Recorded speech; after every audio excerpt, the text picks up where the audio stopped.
right. I know that's always how I used to begin Fistful of Faithful, but old habits die hard, right? Okay, so I apologize, I'm getting texts. Welcome everybody to Happy Hour with Heather and Guest. I'm that other dude, Andrew. Did I change? Nope, I didn't change my name. I'm just, yep, Andrew. I'm here with Heather. This is episode number 32. We are going to discuss a couple of bands today. This was my selection. So we're going to talk about a group called Brume. That's B-R-U-M-E. And then we are going to talk about a couple of bands who were important to me when I was teaching in Asia, specifically Macau and Hong Kong. That was Suma, Stoned Jesus, and Solace. I was really into bands with S's, apparently. So let's kick things off. We've got Brume for the first time in a long time. I feel like this is a band from the United States. I feel like the last few have been bands from Europe, but I'm sure at some point within there was another American band recently, although I'm not sure, maybe not so recent. But anyway, Brume is from San Francisco, California. And according to the Metal Archives, their lyrics deal with themes of evil, sorrow, and dreams. So coming into this, I thought, this is right up Heather's alley. But so anyway, we're going to kick things off with their album Donkey. And the first track was Even If Love. What were your thoughts about this?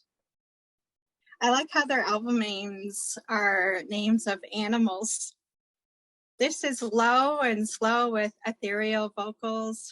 I saw one Bandcamp review that said, it's thicker than the tar being used to pave the streets of New York. I think that's the perfect description. The vocals lighten it up and the combination works extremely well. Yeah, Even If Love, I wrote like something from a fever dream, tone, exclamation point, and then ethereal and operatic vocals. Oh yeah, slow side head nod. Nothing flashy, just the essence of sludgy doom. Yet the vocals give it a nice counterbalance. And then there's a tasteful solo. Tasteful solo. Okay, next up was Help Me.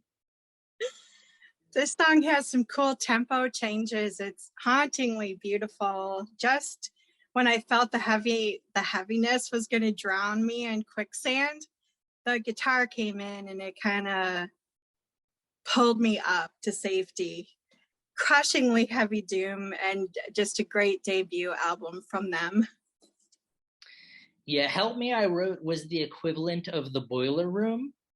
Like, if you and I were in a horror film and you said, what's that noise? It sounds like it's coming from the boiler room. Like, I wouldn't go check out the boiler room. So that's what this song, metaphorically, it was like, oh yeah, Help Me is what's happening in the boiler room. And then at the same point, the vocals were like something I would want to use to catch and release a butterfly. Like they were so, like the vocals were so light and airy and gentle. So it felt like it was such a combination of light and dark. And the vocals had elements of the song Heart of Glass by Blondie. I felt like the vocal delivery was a little bit like Deborah Harry. And then I wrote slow and low, that is the tempo, like how the Beastie Boys, and then it slows down even more. Yeah. So I just wanted to say slow and low, that is the tempo. All right, well, that was their first album, Donkey, followed up by the album Rooster. And the first track was Reckin'. Yep. Now, this isn't as down-tuned and low as their previous album. It's a teeny bit lighter. Really beautiful vocals. I think it's about a man who, well, this song, I think it's about a man who beats to his own drum. Reckon he's got his own way. He doesn't need any validity. The song has an awesome ending. It gets really heavy and powerful. Well, I would be remiss if I didn't take the opportunity to bring up the theme song for Different Strokes with Now the World Don't Move to the Beat of Just One Drum. What might be right for you may not be right for some. So there we go. So I bet you didn't think that was coming. I didn't know either until you said beating the one drum. And of course, because I'm me, I had to make a reference. And that just popped into your head. That just popped in my head. You have no idea. It's like the most obscure pop culture stuff will just pop into my head based on certain phrases I hear. So yeah, Reckon, I wrote, it starts with a distorted tone, and then it's like, oh no, we can play. Like, we're not all just about distortion being the sort of the there's some bands I feel like they use distortion to mask the fact that they can't play, but this band can play. And then I wrote, and then the dam bursts, probably my favorite song, and some harmony. Oh wait, what's that? The side head nod is back. So yeah, you can better believe that I was side head nodding. And for those of you who aren't aware, since my ruptured brain aneurysm, I don't like to headbang because I'm worried I'll jostle something loose. So instead, I just sort of do a slight head nod like this. That's the equivalent for me. So when I reference the side head nod, I'm doing this thing. Usually with sometimes the overbite, maybe not. I don't think so. I just realized how foolish I look. Okay. So Reckon, we just talked about. Next up was Call the Serpents Bluff. This song and the previous song, Reckon, are both 9 minutes long, and this song starts out heavy and it ends softly, while Reckon starts out softly and it ends heavy, which I thought that was kind of cool.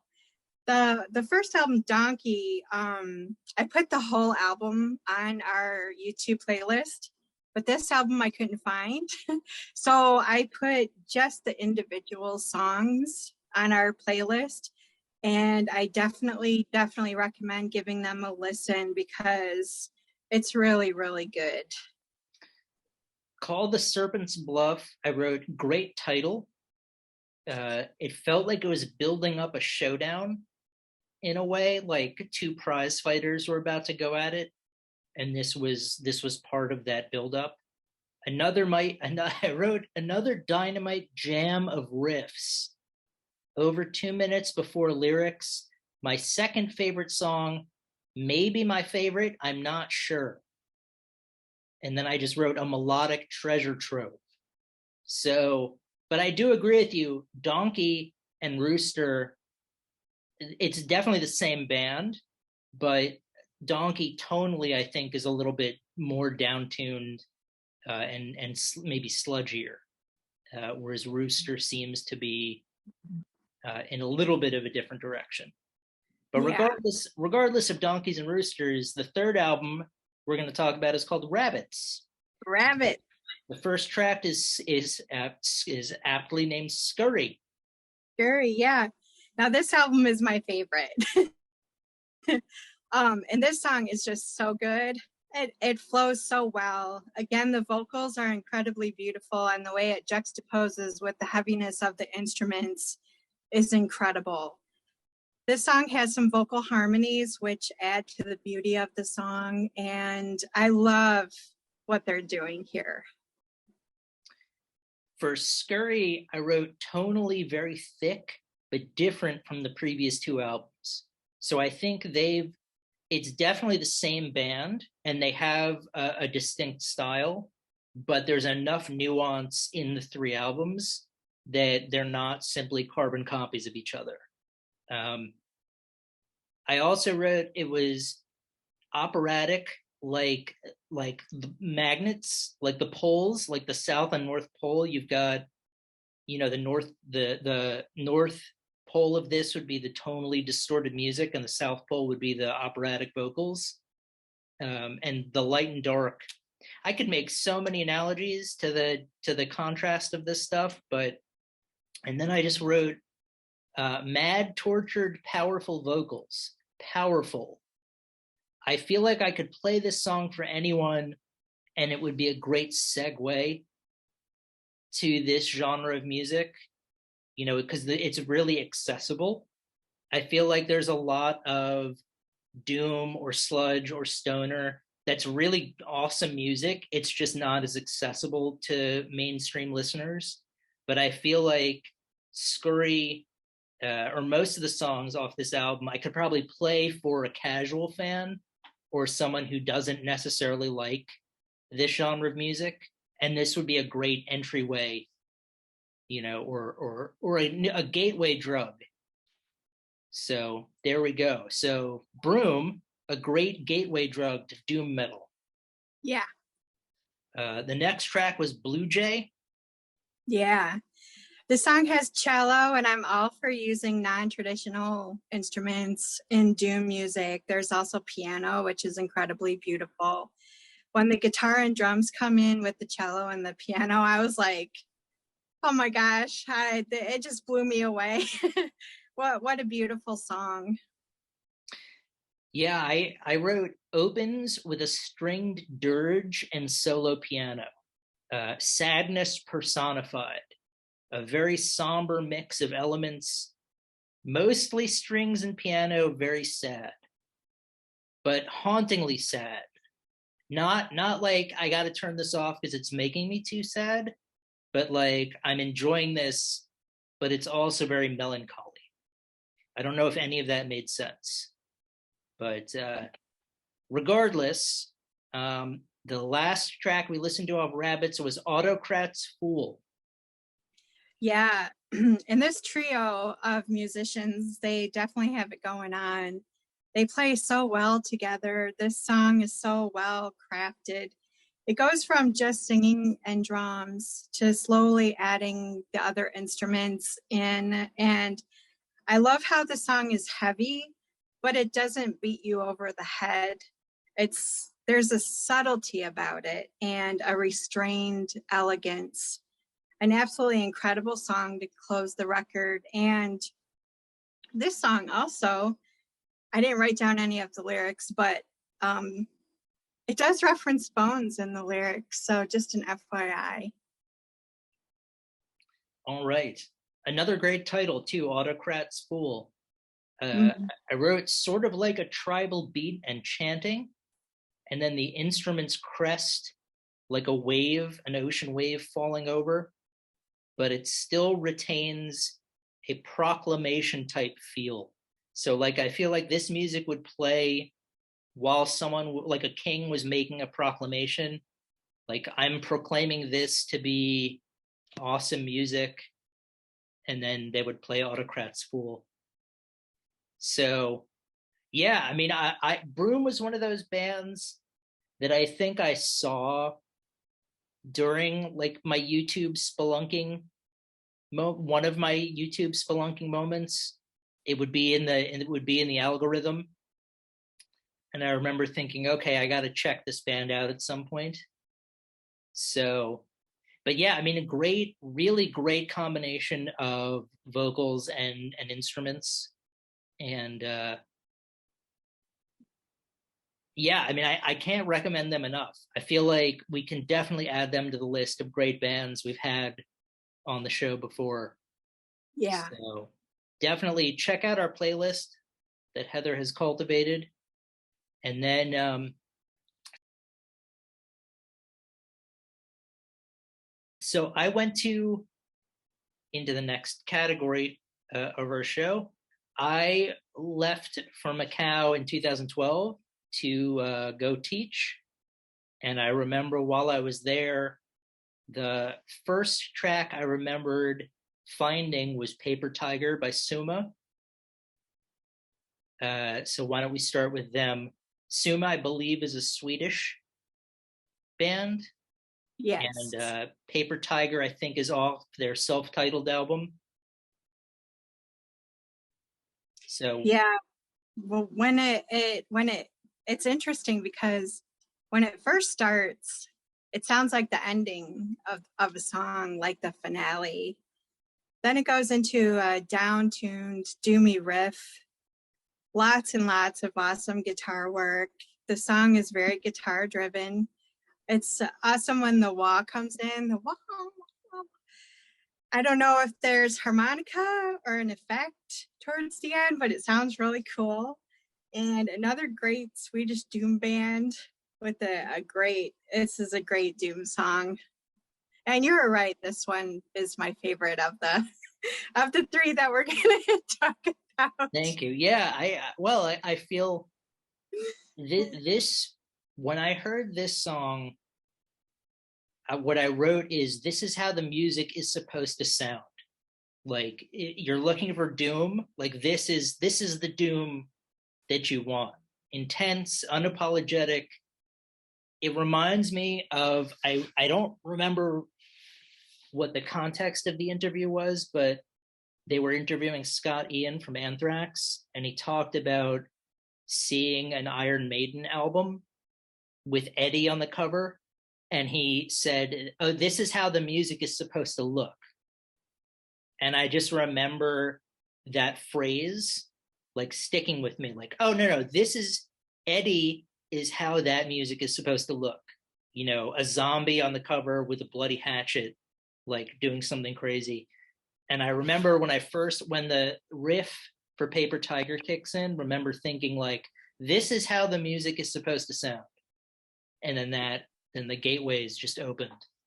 But so yeah, I remember, I think I first heard that song, I was in my bedroom in Macau in the apartment building that that the university owned, the faculty housing. And I just remember like debating how loud I could play it because I didn't want to bother anyone. And then that same trip discovering Stone Jesus, which I used to listen to. I think I had an iPod Shuffle. I don't remember. It's not important, but I listened to this album in particular, and I remember because we found a place to go running in the mornings, and I remember purposefully listening to I Am the Mountain while running around the mountain. So what are your thoughts about I Am the Mountain? It's been a while since I've listened to this, and it was really nice to revisit it. I think even non-stoner rock listeners know, and like, you know, they know about this song and like this song. It would be a great song to introduce people to the genre. It's a very pretty song. It's got melancholy, a song that could bring up some emotion.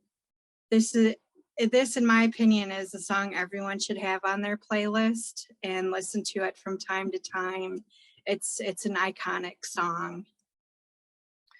Yeah, go just check out Stone Jesus's music. Like, their entire catalog is worthwhile. This happened to be one track that I listened to frequently at the time, which is why I wanted it in this particular category. But definitely worth checking out. They make great music. And then Solace was a group that I discovered in Hong Kong the following year in 2013. This was a band that Morton liked when I was doing A Fistful of Faithful. And well, first of all, what are your thoughts on Followed by Solace? It starts out more atmospheric and the vocal is more subdued and more melodic. Then it kicks up a notch and it gets heavier. With the bass and drums, it gets thrashy for a bit. It's an interesting mix of doom and thrash.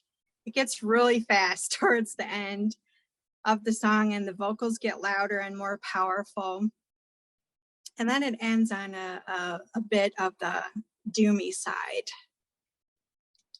Yeah, so if Martin ever liked a band, first of all, it was, it was an incredible feeling, just because, for those of you who don't know, I used to have a show with my friend Martin where I would try to convince him to listen to heavy metal music. And Martin was a very meek British person who liked Britpop. Like Oasis would be the heaviest he would go. He liked the Kooks and